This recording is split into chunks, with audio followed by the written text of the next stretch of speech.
Welcome to Trust, Then Know, the Jackie Boy Podcast, a podcast providing education, information, and mostly inspiration that will help you become the best version of yourself.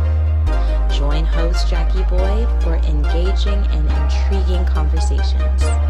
Now, Trust, Then Know, the Jackie Boy.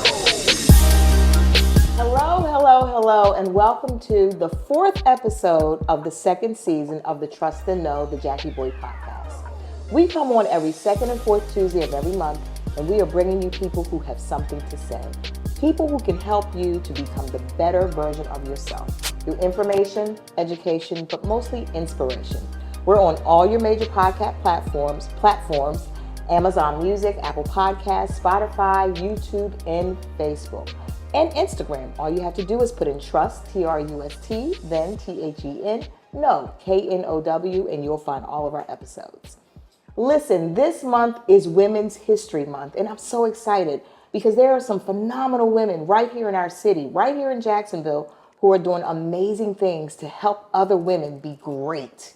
And I can't think of a better person to kick off this Women's History Month on my podcast than none other than Miss Cynthia Meadows. Hi, Jackie. Hey, this has been long overdue, right? Long overdue. I got to tell this story seriously because this lady, you want to talk about inspiration, about inspiring people to be their best. Mm-hmm. That is her gift, her God-given, ordained gift. She is the owner of Abliss Studios. If you are familiar with Jacksonville, you know Abliss. The best salon in Jacksonville.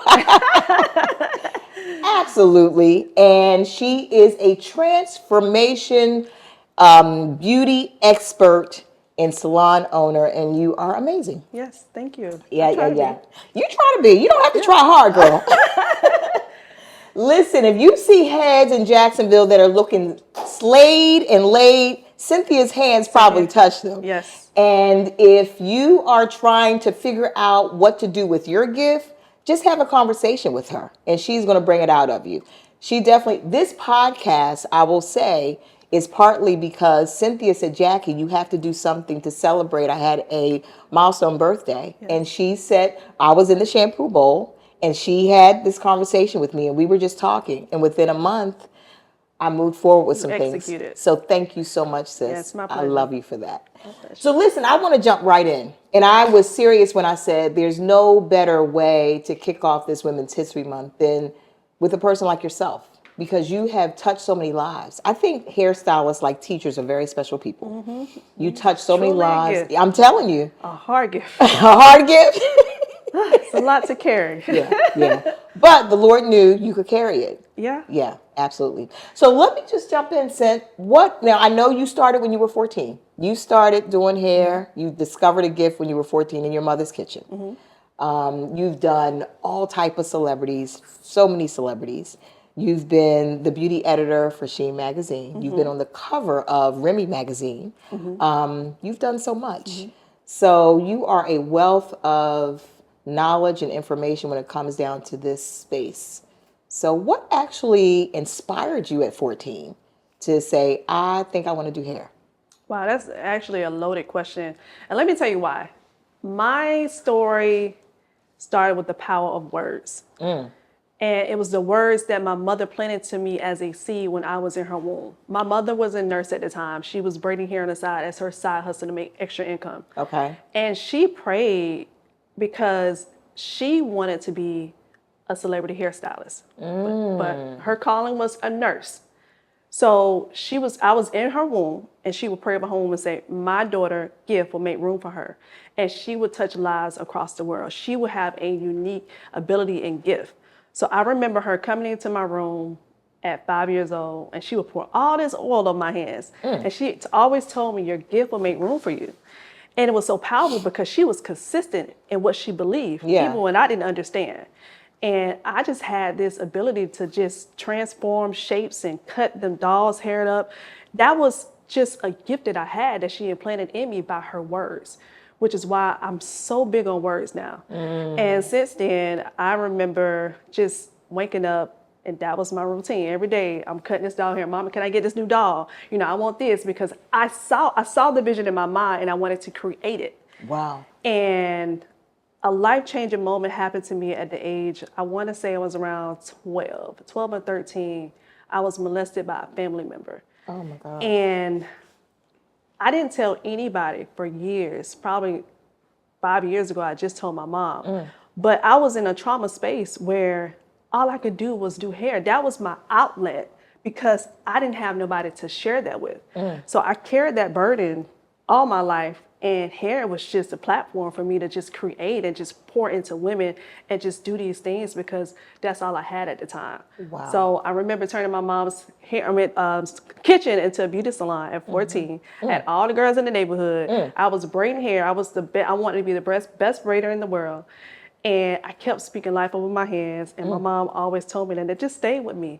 And even until now, I think about, like she told me I would never have to depend on anything else but my gift. My gift has created so many streams of income and so many avenues where I never had a corporate job. I never had to rely on anything else but my gift. That is amazing. So let me ask you, you said that when you were cutting the baby doll's hair, you were younger than 14. So when did that start? I was 5. You were 5. And you just like cutting dolls? That was my specialty. Like I would envision a shape. Let's just say it was a triangle, and I would shape the doll's hair into a triangle cut. So I'm known for hair cutting, and still to this day, certain abilities I don't even know how to explain. It's just something that was in me that I can see it and then I can execute. So women come to me now, they say, Cynthia, what style do you have in mind? I really don't know until I start to think, and it happens. I start to do their hair, and it's a start to produce. So for you, it wasn't about the beauty, quote unquote, when you started. It was shapes and stuff. It was shapes and transformation. And transformation. I transformed my doll's hair. Got it. That is amazing. Because you hear stylists talk a lot about the beauty aspect of what they do.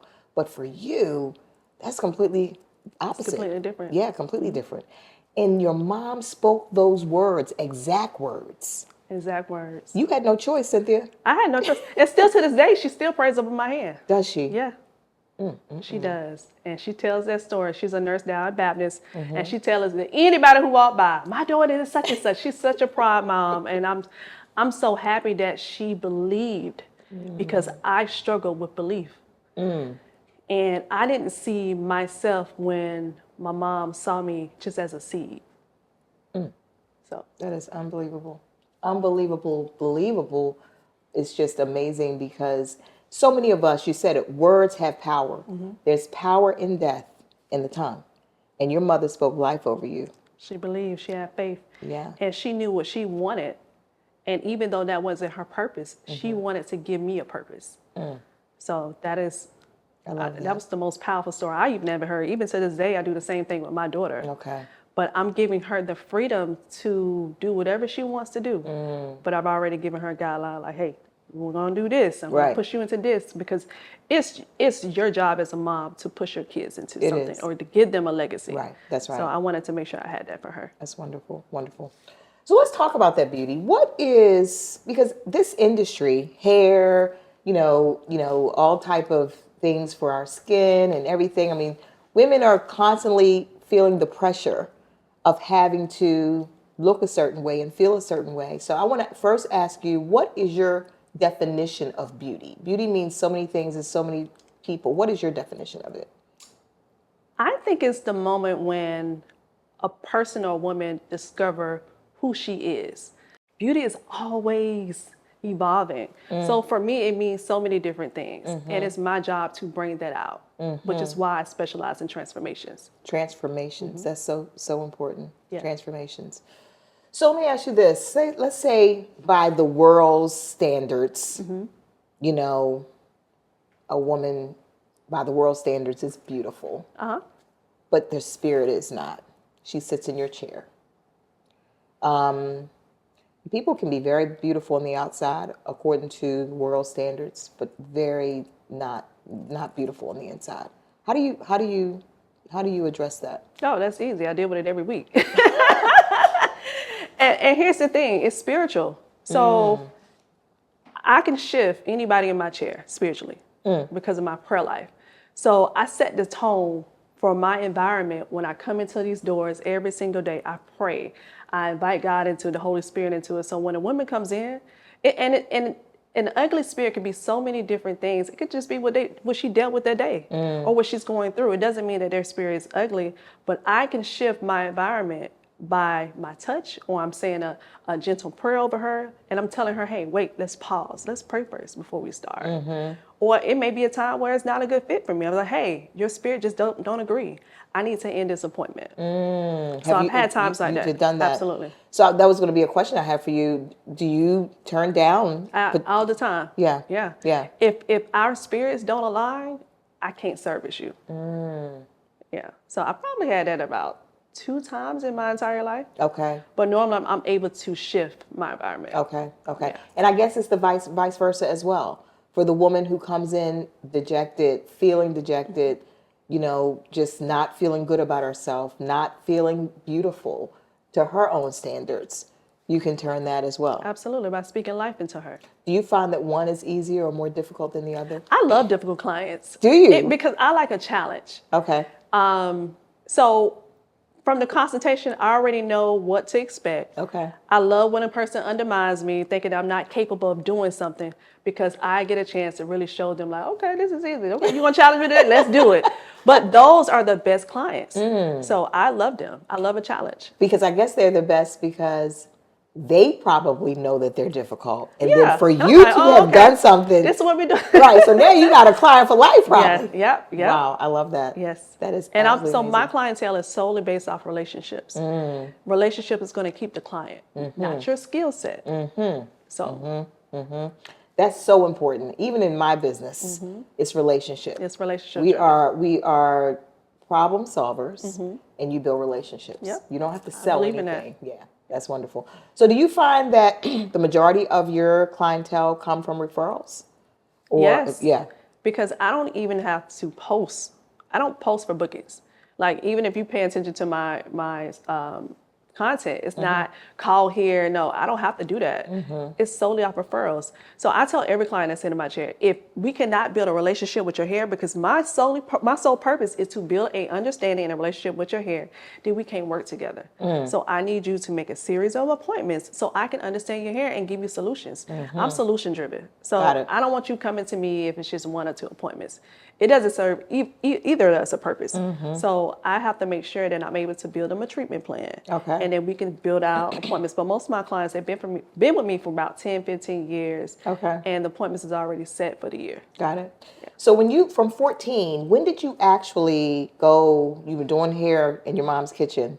When did you actually go to your first salon?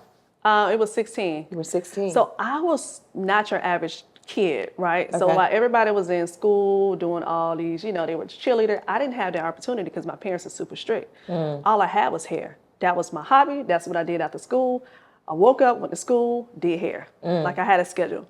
So I went around to different salons at 16 to ask, hey, can I assist you for free? I knew I wanted to be the best. So I wanted to be around the best so I could understand the business. So it was this one lady, she gave me an opportunity at 16, and I was a braider. So when the state board came, we were running in the back. But she gave us that opportunity. I'm forever grateful because it set the tone for my career. And I was like, wow, this is what I want. I can't wait to have a salon. I can't wait to do this. So, yeah, 16, 17, I moved into another salon. So I've always been in the salon. Always been in a salon. So I want to transition into the business side of it. Okay, you talked about the spiritual side of it. You talked about the client side of it.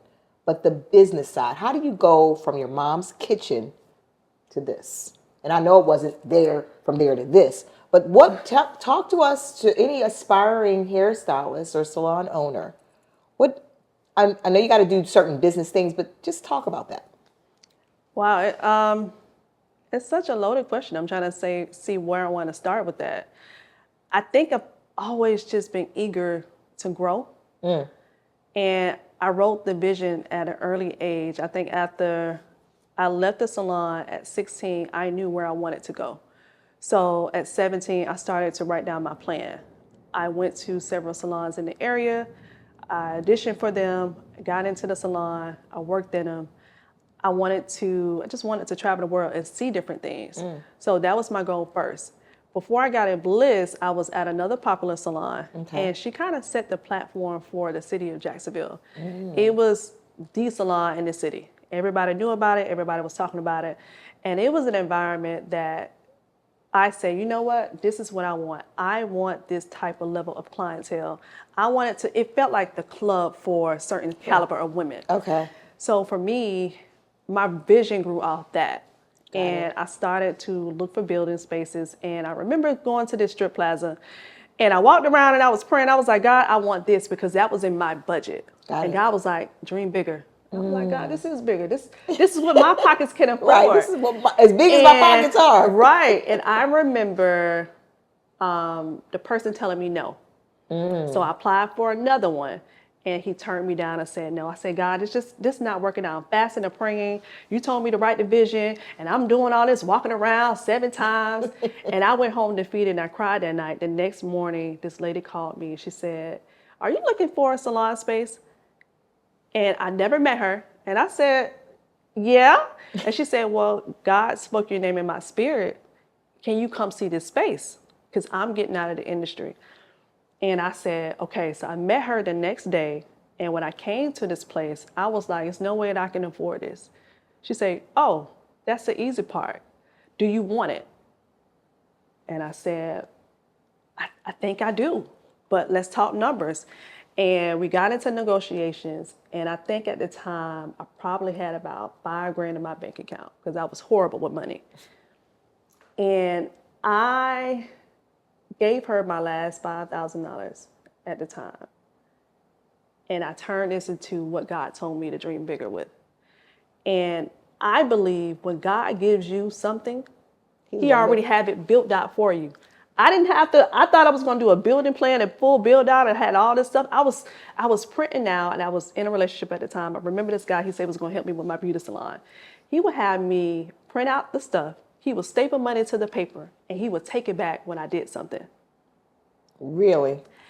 And I was like, God, he said, you got to trust me if you're going to do this. And I walked away from that. I got pregnant. So I couldn't see none of this. I was like, my career's over. I'm about to have a baby. I got to find a salon. What I'm going to do? And God had it all worked out for me. All I had to do was walk in it and believe. That is amazing. Yeah, so I believe when God gives you a vision, He has somebody else funded to have it already built out for you. The vision. And that's how you know it's him. Oh, this is for you. Right. It's already lined up for you. The provision is already provided. Yep. I love that. Yeah. So once that happened, how long did it take you to actually, had you already built your brand and your client? I didn't. I had nothing built out. I had nothing thought out. I just knew I needed to find a space. Got it. And when I said I wanted to find a space, I didn't envision a team. I just wanted to, I had already had a large clientele. I didn't want anything that was big enough for anybody else. I said, God, I just need a space to work, because at the previous salon I was at, she felt that I was running a business inside her business, because I had so much people, and it was running up her light bill, even though I was paying booth rent. So I had to find a way to pivot just for me. So I knew whatever I got, I need to make sure that I could afford it on my own without anybody else. So when I got Abliss, I didn't have the name. I was like, okay, I got this building. I got to figure this out. And God just God deals with me in dreams. So in the dream, He gave me the name Bliss. Bliss. And bliss was a feeling. I was like, God, why bliss? Like, that doesn't make sense. He said, because this is the feeling that you're about to walk in. Bliss means extreme joy, happiness.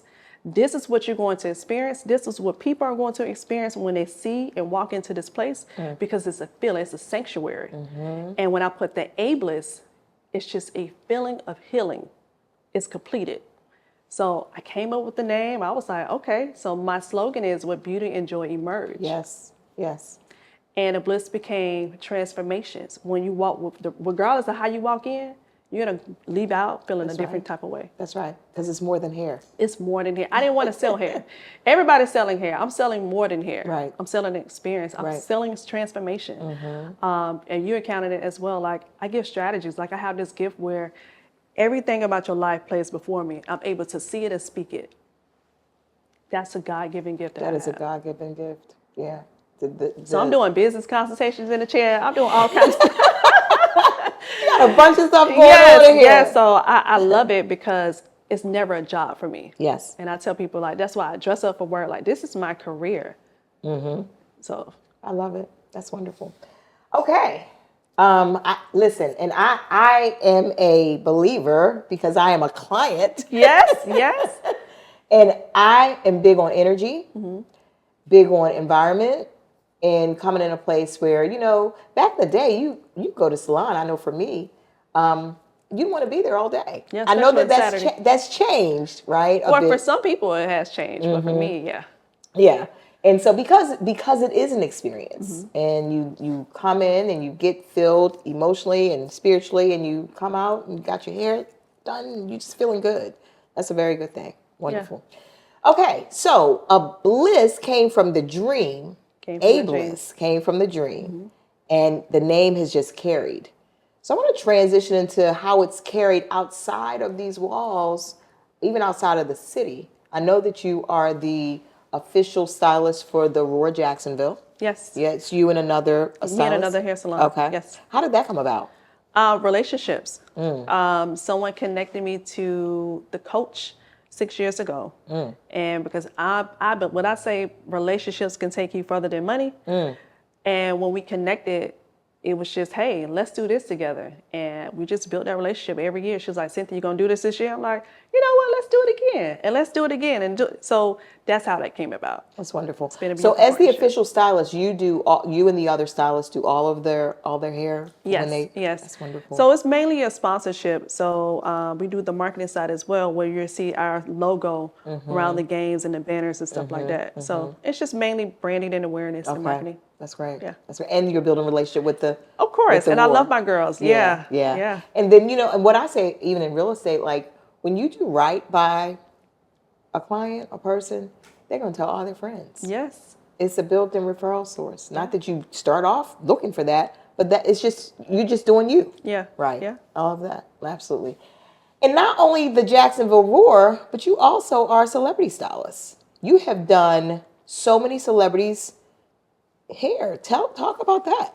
Well, I got that opportunity a long time ago. So I served as a beauty editor for She magazine. I did that for about 6-7 years, and I got a lot of those opportunities for them. So what that did was it allowed celebrities to find me, to see me. It created brand awareness. I created something called Trust Relief, where women around the world would ask me questions and send it in, and I would put it in the magazine. Wow. I This will is a copy of this, isn't it? Absolutely. Wow. Also gave stylists a chance to shine too. So I would interview them, put them in a magazine to give them that brand awareness, because I want to make sure that I'm always giving back. Gotcha. So with the Trust Relief, I'm pronouncing that correct? Yes. Trust, like your tresses, your hair. Tresses, Okay. People would just write in. They would write in. They would send me an email first. Okay. So they would send an email, and then I would pick and choose which question I wanted to answer, and then I would put it in the magazine. I love that. Yeah. How long did you do that? You said 6 years? I have 6 years. Wow. Yeah, it was a lot of work. So also I was styled for the cover of the magazines. I think I have one right here. Let's see. Ooh. This one. Okay. Very nice. I did Tammy Rowland, Lil Mama, and Tasha. So I did the hair for this is actually my first cover that I actually did everybody's hair. Wow, Cynthia. And oh my God, this is such a big experience because Tasha, she didn't like her hair. And I created a wig, and I created all these wigs for them, but I did her hair and she wanted something long. Then I convinced her to do something short, which was a bob. So in the chair, she was like, I love my hair. And then behind the scenes, she was like, I hate my hair. And I was like, oh my God. And I cried on set. And it was like, Cynthia, that's just how she is. Don't worry about it. But it was so funny. But this right here gave me so many memories. And I was so proud of this moment. That is so wonderful. Yeah. Look at that. So, yeah. So you travel also? I travel, yes. to wherever? Sometimes I'm in Atlanta. Sometimes I'm in LA. This is like my slow down season of me. Okay. Where I'm getting back to me. But I think my first 7 years in business, I was always traveling. I was always on the go. Got it. Yeah. Got it. Okay, I want to talk about some issues with hair. Okay. Okay. I know that a lot of women have different challenges. You know mine, gray. Yeah, gray hair. And I am not ready to accept it, okay? She says embrace it, and I say N-O. I'm not ready. Not yet. Listen, No, not. It's such a beautiful journey. Okay, I'm not there yet, Cynth. I'm not there. But let's talk about that because gray is stubborn. Gray What is is stubborn. gray hair? Well, so gray hair is really the loss of pigment that's in our natural hair. Okay. So what happens is that hair is, what the cuticle is, it gets very dry. So that's why we have different textures of gray hair, where your hair is normally fine, but it's harder to cover.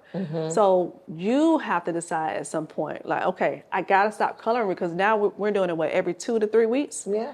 Which is costly for the average person. So I know it's hard to embrace, but you just gotta ask yourself, okay, I'm getting tired of doing all this and spending this money on it, so I gotta find a better solution. Got it. So we gotta discover where we're gonna go fully gray. I say we just kind of transition you in it, but it's such a beautiful journey because so many girls now are trying to get that artificial hair color. Really? Yes, they wanna be gray, they wanna be platinum. So I get asked that a lot. Got it. So is it, I've heard that, because I thought, okay, well, maybe color the gray blonde. Like gray can't be colored easily, can it? Well, you can, it's just a technique. Got it. Yes, it's just a color formula. Okay. Yeah. Okay. I'm not ready, so I'm going to keep getting the pocket so I can fund my hair. Yeah. What about alopecia? I've heard a lot of women, and thank God, by the grace of God, I'm not dealing with that or anything, but let's talk about that. Listen, I feel like I've never experienced women losing their hair in my career than now. Wow. And alopecia plays so many different roles, and I'm going to be careful how I say this, but the main issue is our diet, the medication that's causing us to lose the hair, the quick weaves, the constant glue, the constant tension from the braids. It's so many things, and a lot of it can be hereditary. So it caused me to be on the opposite side and try to find a solution, which I'm now going for a trichologist. That is my new thing right now. Okay. Because I'm referring out to a dermatologist, and the dermatologist is giving the same old medications to every single body. So it's no real solution. So for me, it's like, Cynthia, what can I do? I want you to fix it. They don't want to go to nobody else. I meet women that spent almost $15,000 on the best doctors, and they had no outcome. Wow. So I'm making custom units for them. So I needed to be on the opposite side to find a better solution, which now I'm going to be a trichologist. Gotcha. I'm studying for that. Got you. Trichologist. Trichologist, Okay. yes. Okay. So it's a degree for the study of hair loss. So I can do a hair loss clinic. I can provide so many solutions inside the salon because I won't have to refer them out all the time. Got it. That's wonderful. Yeah. That is wonderful.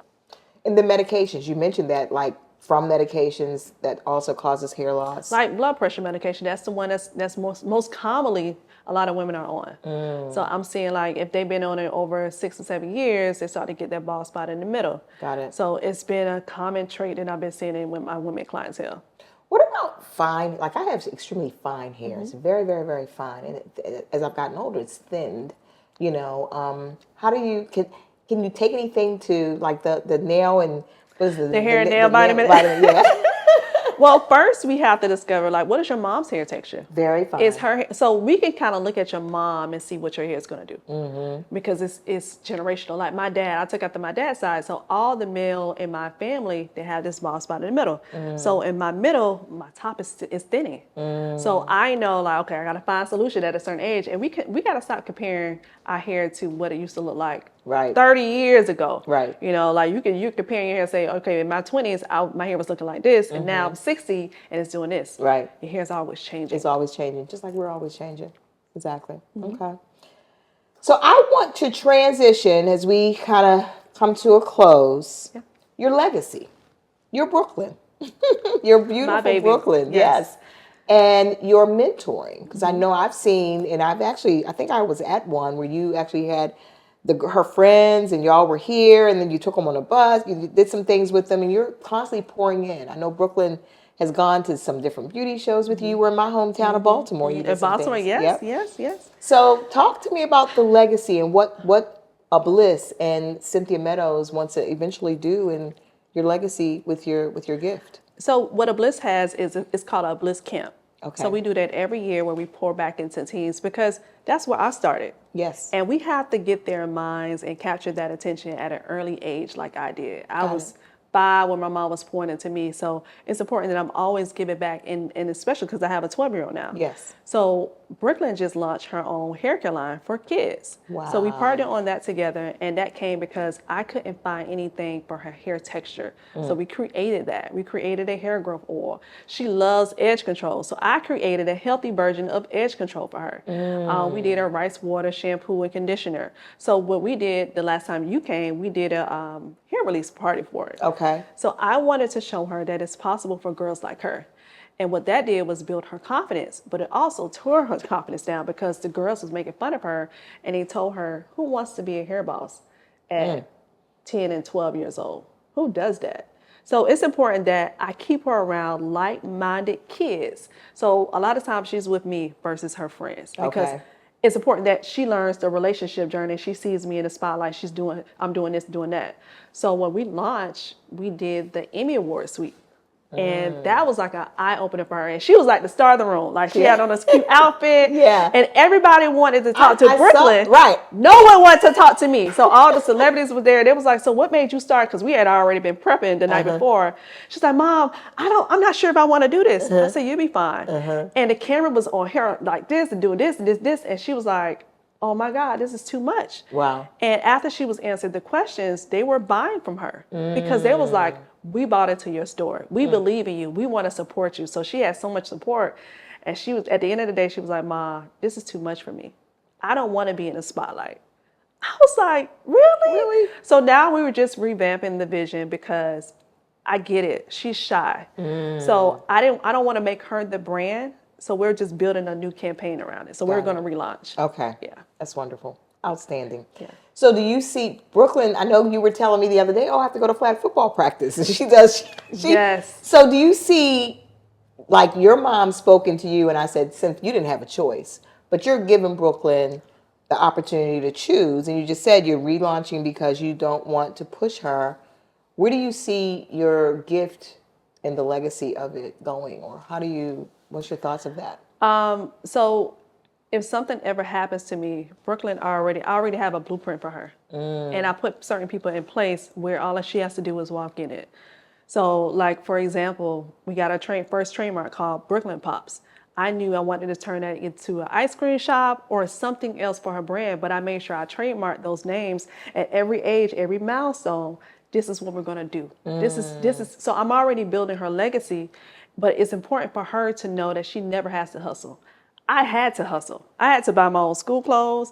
I had to buy my first car. But for her, it's like, you don't have to do those things. But I just want you to experience this because this is generational. This is something I'm passing down to you. Yeah. And it's important at an early age that you learn how to do this. You learn how to run this. Like I probably say, give her 2 more years, she's going to be my assistant. Right. You know, so she'll be doing a lot of things behind the scenes. Like right now, I say, Brooklyn, you got to learn how to do trading.